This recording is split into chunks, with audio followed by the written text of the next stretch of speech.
Welcome back to Sai coaching classes. विद्यार्थी मित्रांनो, आजचा जो पेपर झाला 11 मार्च 2026 सायन्स वनचा, त्या सायन्स वनच्या पेपरमध्ये जवळपास 26 मार्चचे जे क्वेश्चन आहे ते पीवायक्यू बेस आले होते. आता तुम्ही म्हणा 26 मार्चचे क्वेश्चन डायरेक्ट आले होते का? पीवायक्यू जसे आहे तसे, तर काही क्वेश्चन पूर्णपणे सिमिलर आले होते आणि काही गोष्टी थोडेफार तुम्हाला फिरवून फिरवून विचारले होते. आता ते क्वेश्चन कसे आहेत ते आपण बघूयात. पण त्यापूर्वी तुम्हाला मला एक सांगायचं आहे. तुम्ही पहिल्यांदा युट्यूबला सर्च करा साई कोचिंग क्लासेस. तुम्हाला हे होम पेज दिसेल. त्या होम पेजवर गेल्यानंतर त्या प्लेलिस्ट मध्ये तुम्ही खाली गेल्यानंतर तुम्हाला इथे सायन्स 2 मध्ये पीवायक्यू सायन्स 10 पीवायक्यू इथं फोल्डर दिसेल.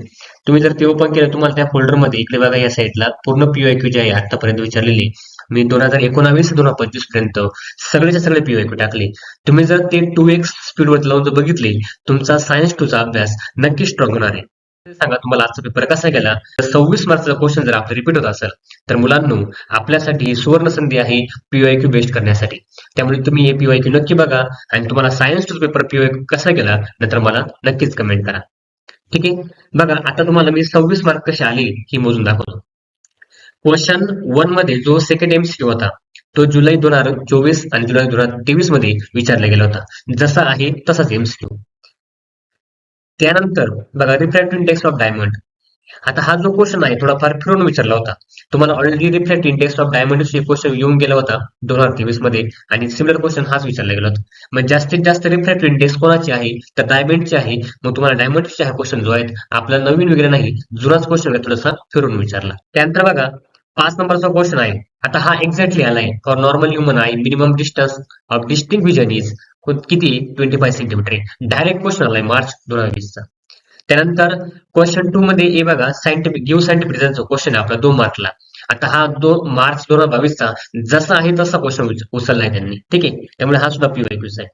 त्यानंतर इथे बघा क्वेश्चन 1B मध्ये मार्च 20 चा हा अलॉयचा क्वेश्चन आहे आणि त्यानंतर मॉलिक्युलर फॉर्म्युला बेन्झीन. आता हा बेन्झीनचा क्वेश्चन डायरेक्ट आलेला नाही. अलॉयचा पण डायरेक्ट आला कोणता सब क्वेश्चन जो आहे सब क्वेश्चन मध्ये तुम्हाला अलॉयचा क्वेश्चन होता. आता बेन्झीनचा तुम्हाला क्वेश्चन मॉलिक्युलर फॉर्म्युला ड्रॉ करायला विचारला नव्हता, तर बेन्झीन जे आहे पूर्णपणे अरोमॅटिक रिंग असते असा क्वेश्चन विचारला गेला होता. म्हणजे हा पण क्वेश्चन कोणता आपला नवीन नाही. फक्त क्वेश्चन तुम्हाला फिरवलाय त्यांनी. क्वेश्चन असे फिरवले की मुलांना कन्फ्युज करतील. पण मुलांना ज्यांनी पूर्णपणे प्रॉपर अभ्यास केला असेल पीवायक्यूचा त्यांना पेपर सोपा गेला असेल. ठीक आहे, आता बघा जुलै 24 आणि मार्च 24 या दोन्ही पण वर्ष विचारला गेला होता. फक्त हा क्वेश्चन जसा आहे तसा आला नव्हता. पॅराग्राफ बेस्ड क्वेश्चन होता आणि अजून काही ऑब्जेक्टिव्ह क्वेश्चन होते असे क्वेश्चन विचारले गेले. त्यानंतर बघा मार्च 24 चा क्वेश्चन हा कोणता जसा आहे तसा उचललाय.